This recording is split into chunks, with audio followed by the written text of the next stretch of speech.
Hello， 大家好，欢迎收看习小厨和他的菜园子。现在这个时节啊，无论是南半球还是北半球，都进入了季节更替的时刻。北半球现在春暖花开，要进入初夏了。南半球呢，深秋，马上要步入寒冬了。不管是在哪里，对于我们园丁来说啊，现在都要进行植物的更换。那么今天我就来分享一下我们在更换植物之前对土壤要做的一些准备工作。怎样做才能让新的植物避免病虫害，而且有营养，生长得更好、更茂盛？话不多说，我们就来切入正题吧。以我这几个菜床为例，菜床里现在旧的植物已经都拔除了，还剩了一个留种的黄瓜。这个黄瓜我打算再放1周。其实这个土壤的准备呢非常简单，我一般就只分为3步。第一步呢就是清除，就是清除土壤里的杂草和虫子，给土壤进行深翻。翻的时候你会发现一些草根呐，你还有可能看到一些虫子，或者是这样的甲壳类虫的幼虫。本来咱们家庭园艺地方就不大，种的就不多，如果翻出虫子，就可以直接把虫子捡出来。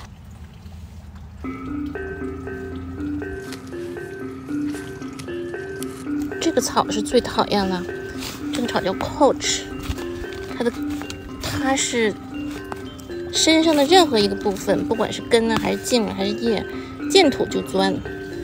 见土就生根，然后就窜到处都是。大蚯蚓，这个是大蚯蚓，蚯蚓是非常好的，留在土里。所以呢，土你看着是表面上平静的，只要你深翻，你就会发现土里有很多生物。蚯蚓留下，虫子和草根就去除掉。翻完了土之后呢，如果你不着急种，这些土最好是晾晒，就是什么都不种，晾晒至少1个星期，这样更有助于太阳紫外线对土壤进行杀菌、杀虫。与此同时呢，我们可以进行第2步，也就是我会在土壤里添加一些帮助驱虫杀虫的物质，可以放一些草木灰，或者是花园石灰，或者一些针对有机种植可以使用的土壤杀虫剂等。我今天放的是那个花园石灰。花园石灰我只能说适量，不能太多，太多的话会改变土壤的酸碱值，因为它会增加土壤的碱性。用量呢大概就是每平方米50到100克。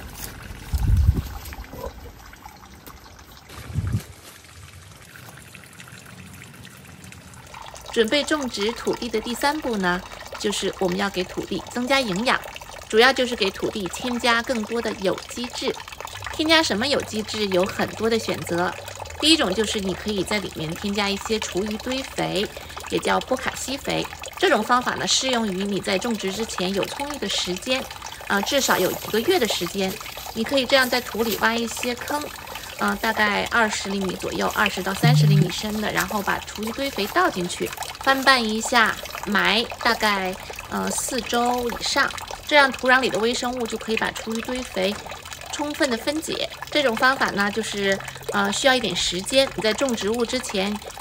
至少有1个月的时间，你可以使用这种方法。还有就是如果我要着急种然后没有时间等待1个月的时间让它慢慢的分解，那么我们就添加一些现成的有机堆肥。就像我这次呢时间不够用了，然后我就要准备一些现成的有机质。我这一次呢添加3种有机肥，第一种就是羊粪，这个是1整袋腐熟好的羊粪，这一袋是25升，这袋说明上说呀，这个羊粪肥跟土的比例是1比2，一份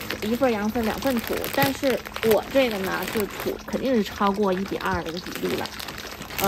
因为我一会儿还要添一些其他的营养成分，所以我们可以就少加一些羊粪，这一袋我觉得就够用了。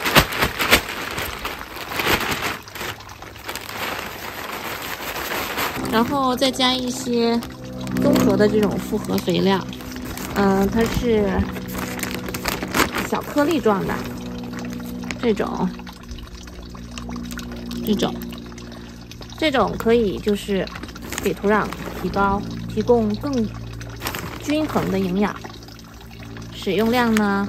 大概就是每平方米150克左右，或者是根据你自己的这个需求啊。然后这次呢，我还要再加一些这个生物有机肥，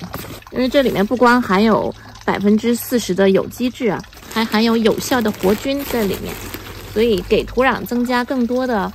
这个活菌，可以帮助各种营养的分解，增加这个有益的菌群，使土壤保持健康。每平方米150到300克。好，各种有机肥我就添加好了，现在呢就要翻拌一下，使这些有机肥跟土壤均匀的混合。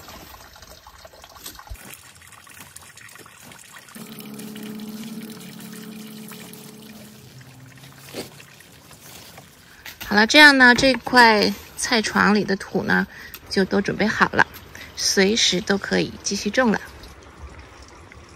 除了一些对土质要求特殊的植物之外呢，大部分的蔬菜、水果、花卉都可以按照这种方法来准备土壤。当然，在栽种之前呢，你还要考虑另一个因素，就是之前的这块土你种过什么东西。如果之前的这一茬植物呢发生过病虫害，那你在继续栽种其他植物之前，要考虑到不要再种跟